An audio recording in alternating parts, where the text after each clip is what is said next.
جبار خان وکټوریا ډیر ژر وپیژندله. مینه هم عجب احساس دی چې مین د خپل معشوق په پیژندنې کې سترګو ته اړتیا نه لري. جبار خان پر دې انګریزي پیغلې مین و، خو له هغه څه چې له اکبر خان سره وکټوریا د تښتولو په سر لیدلی و بیا یې نه غوښتل چې تکرار سي، لکه د نور افغان مشرانو په څیر چې خپل سر، مال او عزیزان د هیواد د خپلواکۍ په لار کې قرباني کړي وو. جبار خان هم پر زړه غټه ډبره ایښې وه او پرېکړه کړې وه چې د وکټوریا مینه به د جهاد په وړاندې خنډ نه سي. اکبر خان د تیر په څیر په خپله پر انګریز اسیرانو پوښتنه او ګروېږنه کوله. که څه هم چې په لومړۍ ورځ او شپه کې اکبر خان خپله ډیره پاملرنه د جنرال الفنسټون ساتنې ته وکړه، خو په سبا یې د نورو د احوال پوښتلو ته ورغی. وکټوریا د اکبر خان له خولې نه د السلام علیکم له اورېدلو سره سم سترګې ور واړولې او لکه پر مغزو چې زور اچاوه چې کوم څه ور په یاد سي، سترګې یې کښېکاږلې او بیا یې په لوړ غږ وویل: او زما خدایه، ته اکبر خان یې؟ اکبر خان هم چې د وکټوریا مخ ته ځیر سو نو ویې پیژندله او ورنږدې سو او ویې ویل: هو، زه اکبر خان یم، او ته خو وکټوریا یې. وکټوریا ودرېدله او په ژړغوني اواز یې وویل: وګوره، پر موږ څه محشر ورځ تېرېږي. زما مور ووژل سوه، زما خورلڼې کرستینه هم ووژل سوه، ډېر نور ښه انسانان هم ووژل سوه او نور یې زغم له لاسه ووت او په لوړ غږ یې په ژړا پیل وکړ. اکبر خان یې مخې ته چپ ولاړ و. لومړی ځل و چې د پرېکړه نه سوه کولی چې څه وکړي. کله خلکو شرم نه وی نو اکبر خان به وکټوریا په غېږ کې نیولې وای او ارامه کړې به یې وای. خو دې سپه سالار چې انګریز لښکرو ته یې ماتې ورکوله، دا یې نو څه کولی چې یوې مظلومې ښځې ته خپله غېږ او پاکه مینه ورکړي. وکټوریا په ژړا او سلګیو کې بیا په خبرو پیل وکړ: په زرګونه انسانان ووژل سول، دلته انسان بل انسان خوري. دا وحشت به تر کله روان وي؟ ولې انسانان دلته د یو بل وژلو پر ځای له یو بل سره مرسته او خواخوږي نه کوي؟ اکبر خان وکټوریا ته د هغې د مور او د کرستینا د مړینې له کبله ډاډګیرنه ورکړه او بیا یې وویل: دلته انسانان بد نه دي، جګړه له انسانانو نه رحم او عاطفه اخلي او پر ځای یې کرکه او قساوت ایږدي. جګړه دلته زموږ هیواد، زموږ کلي او زموږ کورونو ته راوړل سوې ده، پر موږ تپل سوې ده. موږ هم جګړه نه غواړو، دلته هم خلک آرام ژوند غواړي، دلته هم انسانان مري، پلرونه، میندې، ورونه، زامن، میړونه، ماینې او عزیزان مري. بیا مخ نورو انګریزانو ته کړه ویې ویل: موږ ستاسو هیواد ته جګړه نه ده دروړې، تاسو دلته د جګړې لپاره راغلي یاست. اوس وینئ چې جګړه هم موږ کړوي هم تاسو جوړوي. موږ به له تاسو سره مرسته وکړو چې بیرته خپل هیواد ته ولاړ سي، خو له تاسو هیله کوو چې خپلو خلکو او مشرانو ته ووایاست چې نور موږ ته جګړه رانه وړي. اکبر خان بیا وکټوریا ته ورنږدې سو او ترېنه ویې پوښتل: موږ به ستاسو د خوندي ساتلو لپاره د هیڅ شي سپما ونه کړو، تاسو اوس څه شي ته اړتیا لرئ؟ وکټوریا ورته ویل: اکبر خان، لطفا جګړه مه کوه، موږ بل هیڅ نه غواړو، هیله کوم نوره جګړه مه کوه. اکبر خان که څه هم چې د هوکړې په بڼه وکټوریا ته سر وخوځوه، خو په ځیر یې هغې ته کتل او د هغې په لوېدلو سترګو او ظاهري بڼې کښې د کوم ژور رنځ نښې لیدلې. وکټوریا ژور خفګان، ډیپریشن او سخت والګي نیولې وه او له دې کبله چې له څو ورځو راهیسې یې سم خواړه او خوب هم نه و کړی، د وجود مقاومت یې هم تقریبا فلج سوی و. د اکبر خان په ملګرو کې څوک طبیب نه و چې په بیړه د جنرال الفنسټون او وکټوریا درملنه وکړي. اکبر خان خپله څو کسه وټاکل چې سبا سهار وختي انګریز جنرال له نورو سره یو ځای کابل ته ولېږدوي او هلته یې د پالنې او درملنې هڅه وکړي. په همدغه شپه د وکټوریا تبه ډېره لوړه سوه او د زړه دربا یې دومره زوروره سوه چې څنګ ته یې ناستو کسانو اورېدله. انګریز پیغلې څو ساعته له سختې تبې، درد او سالنډۍ سره لاس او ګرېوان وه او اپلات یې ویلې: هماغه دی پلار مې راغی، ما ته یې له شاهي بڼ نه ګلان راوړي دي. پلاره، زه درپسې ډېره دې غصه وم، ته چیرې وې؟ زه دې هېره کړې وم. بیا به یې سر ته ورغلي او چپه به سول. د اکبر خان د سهار اذان کاوه چې وکټوریا ژبه پر خپلو وچو او چاودلو شونډانو تېره کړل او په نسبتا لوړ غږ ویل: اکبر خانه، لطفا اکبر خان راوغواړئ، هیله کوم. اکبر خان له اذان ورکولو وروسته د وکټوریا د کېږدۍ په لور رهي سو، خو یو ځل یې ودرېد او شاته یې مخ راواړو او په لوړ غږ ویل: انډیوالانو، جماعت ماته مه ځنډوئ. اکبر خان چې د وکټوریا بڼه ولیده نو یې څنګ ته کښېنست او راسته لاس یې په خپلو دواړو لاسونو کې ونیوه. اکبر خان د وکټوریا سترګو ته په ځیر کتل. ښایي لومړی ځل و چې د هغې خړو سترګو ته یې دومره ژور کتل. دواړه چپ وه او یو د بل سترګو کې ډوب وه. کله ناکله ژبه او الفاظ د انسانانو ترمنځ د عواطفو او احساساتو په بیان کې پاتې راځي او خاموشي پکښې شته انرژي واک واخلي. په همدغسې حالت کې معنا او احساسات د الفاظو له محدودیت هاخوا د انسانانو ترمنځ تبادله کیږي. دلته د اکبر خان او وکټوریا ترمنځ دغه حالت و. دوی یو بل ته په کتو کې ډېرې معناوې او احساسات تبادله کړل، هغه څه چې هیڅ کله به ونه لیکل سي او نه به ولوستل سي. اکبر خانه د کېږدۍ له بهر نه دغو نارو سره اکبر خان ټکان وخوړ. د وکټوریا د لاس سوړوالی یې په خپلو ورغویو کې احساس کړ. د وکټوریا خړې سترګې لا پرانیستې وې او ده ته یې کتل. اکبر خان سترګې پټې کړلې او بیا یې پرانیستلې. له دواړو سترګو نه یې د اوښکو څاڅکي په منډه راوبهېدلې. شونډې یې په خوځېدو سوې او د یوې شېبې لپاره یې یو څه وویل. بیا یې راسته لاس د وکټوریا پر تندي کښېښود او کرار یې په سترګو راتېر کړ. د هغې سترګې د تل لپاره پټې سوې.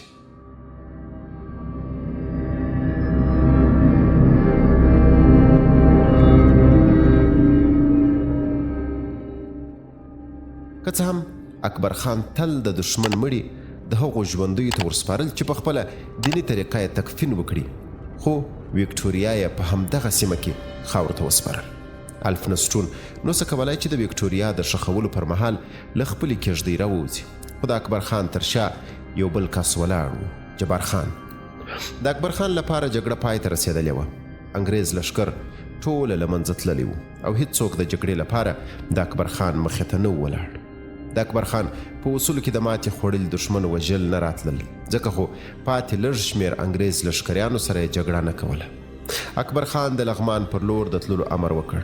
د دې کار سره د یو ډول ژور آرامښت احساس وکړ. خوښ و چې د وکټوریا وروستۍ غوښتنه یعنې هیله کوم نوره جګړه مه کوئ پوره کړله. اکبر خان د دې لپاره هم لغمان ته تلو چې انګریز اسیران په یو خوندي ځای کې وساتي. په کابل کې د اکبر خان په نشتون کې شاه شجاع توانېدلی و چې د پیسو، القابو او نورو امتیازاتو له لارې امین الله خان لوګرۍ، نواب زمان خان او نور سیمهیز ملکان او مشران پر ځان راټول کړي. له اکبر خان سره ډګر جنرال الفنسټون او یو شمېر نور انګریزان هم د لغمان پر لور وخوځېدل.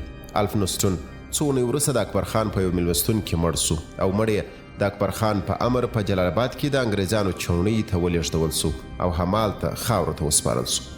د اکبر خان له ستنېدو 2 ورځې وروسته د انګریز لښکر ټول پاتې شوني د مکنزي او شولټن په ګډون د افغان بریدګرو په چرکي بریدونو کې ووژل سول. یوازې ډاکټر برایډن وتوانېد چې د آس په مرسته له سیمې نه وتښتي او ځان تر جلال آباد پورې ورسوي. د افغان او انګریزانو لومړۍ جګړه د انګریز لښکر په پوره تباهۍ پای ته رسېدلې وه. د انګریزانو شاوخوا 15,000 کسان وژل سوي وو. په دوی کې اکثریت هندوان، بنګالیان او نیپالیان وو چې هیوادونه یې د انګریزانو تر استثمار لاندې وه. سلګونه انګریزان هم وژل سوي وو. د وژل سوو افغانانو شمېر هم زرګونو ته رسېده، خو هیڅ چا سره کره شمېره نه وه. یوازې همدومره څرګنده وه چې د سیمې هرې کورنۍ یو یا 2 شهیدان ورکړي وو. داسې کورنۍ هم وې چې هیڅوک نه و ورته پاته. د جګړې اصلي ګټونکی او فاتح باید اوس په ټول افغانستان کې د ملي اتل په توګه لمانځل سوی وای. خو اکبر خان نه په کابل کې، نه په کندهار او نه هم د افغانستان په کوم بل ښار کې وستایل سو. نه چا کوم موقف یا منصب ورکړ، نه یې کوم میډال یا بل انعام واخیست. د ستایلو او ګرانولو پر ځای په کابل کې توطیې جوړېدلې چې څنګه د اکبر خان مخه ونیول سي او له منځه یوړل سي. که څه هم انګریزان له منځه تللي وه، خو د اکبر خان پر ضد توطیې او ترپګنۍ ختمې نه وي.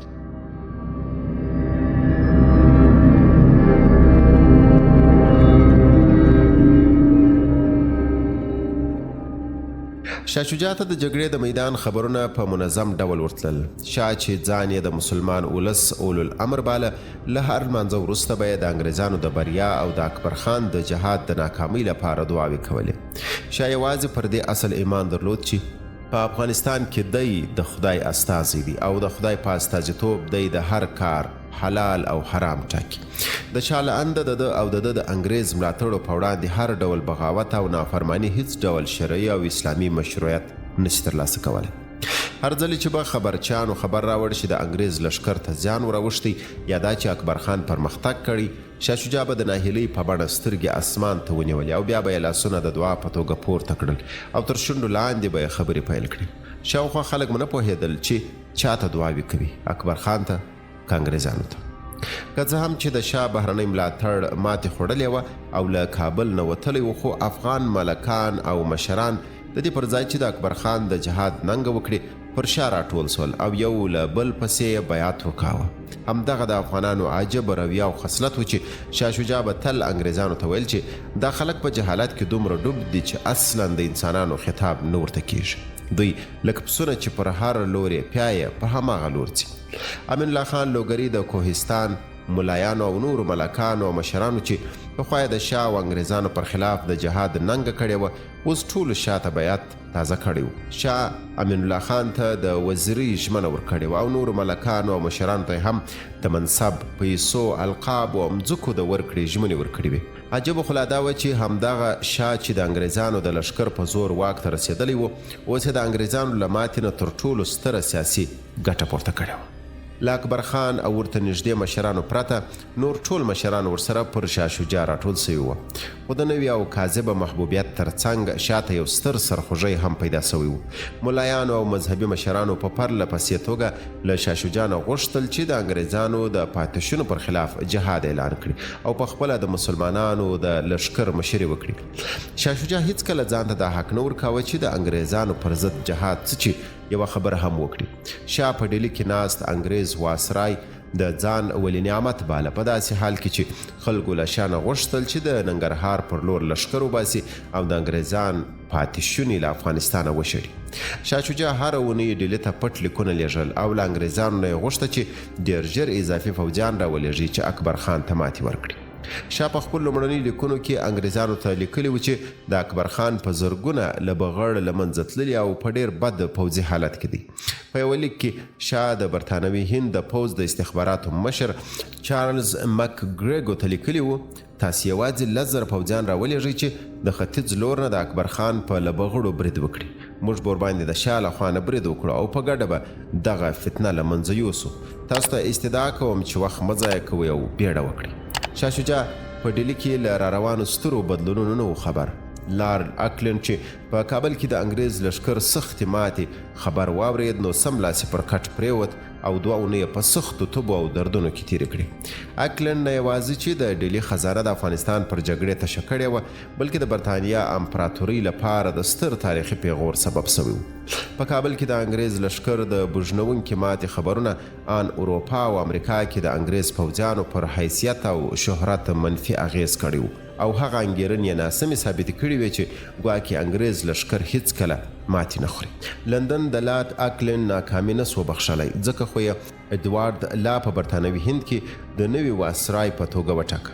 د نوي واسرای یا گورنر جنرال لومړنی او تر ټولو مهم ماموریت دا و چې په هر ډول چې کېږي باید د افغانستان د ماتې جبران وکړي. لندن کې مشرانو اډوارد لا ته په ټینګه ویلي و چې له افغانانو داسې غچ واخله چې اووه راتلونکي نسلونه یې هم انګریزانو سره بیا د جګړې زړه پیدا نه کړي.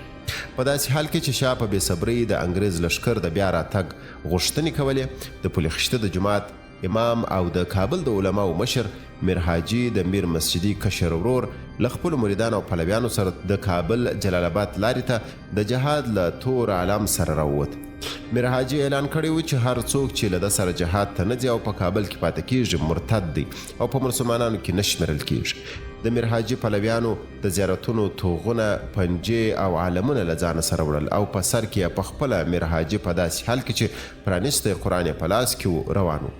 شاه شجاع نور مقاومت نسو کولی. د اپریل په 4 شاه زړه نازړه له بلایسار نه راووت او د سیاسنګ په سیمه کې له راغونډه سوو مشرانو سره ولیدل. شاه له ځان سره 2 لکه روپۍ او لسګونه چپنې هم راوړي وې چې پر بانفوذه ملکانو او مشرانو باندې وویشي.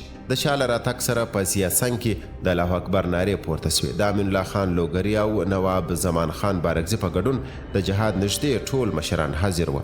شاه خلکو ته اعلان وکړ چې دی به ورسره یو ځای د جلال آباد پر لور وخوځېږي او د په نشتون کې به شهزاده شاپور د کابل د والي په توګه کار وکړي او د امین الله خان لوګری زوی نصرت الله خان لوګری به یې معاون وزیر وي.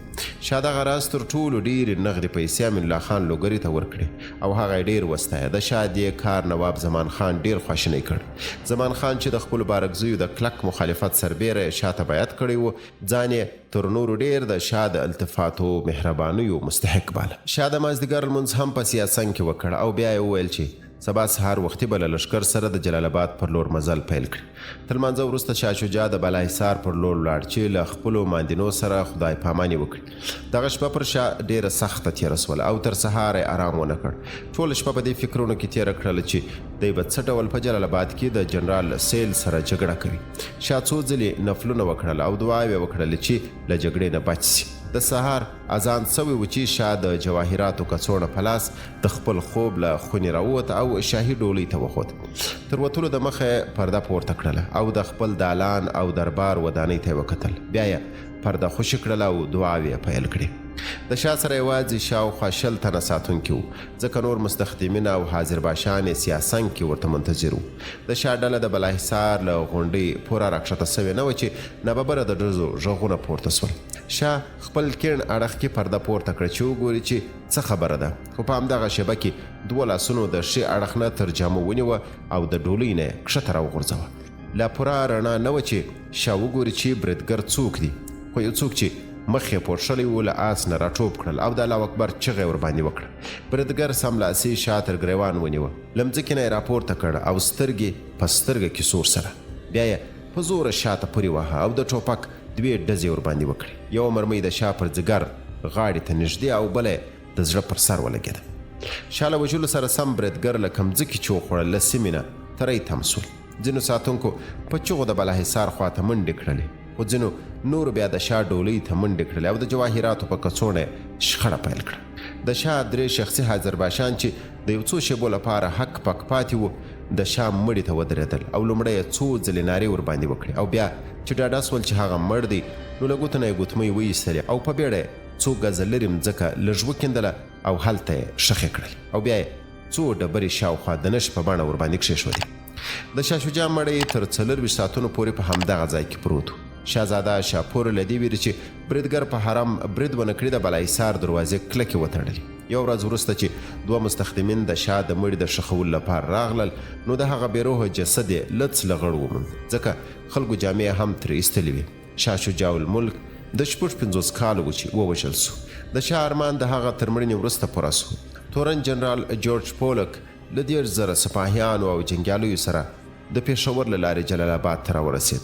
د انګریز دې لښکر ته د غچ اخیستلو د لښکر نوم ورکړل سوی و او هر یوه ته ویل سوي چې د افغانانو پر ماشومانو، ښځو او زړو څه چې آن پر څارویو او ونو یې باید رحم ونه کړي او هر څه چې د ژوندي په توګه مخې ته ورځي باید له منځه یوسي. د انګریزانو لخوا د افغانانو د ټول وژنې او بوژنونکو جنایتونو کیسه به بیا وکړو. پای.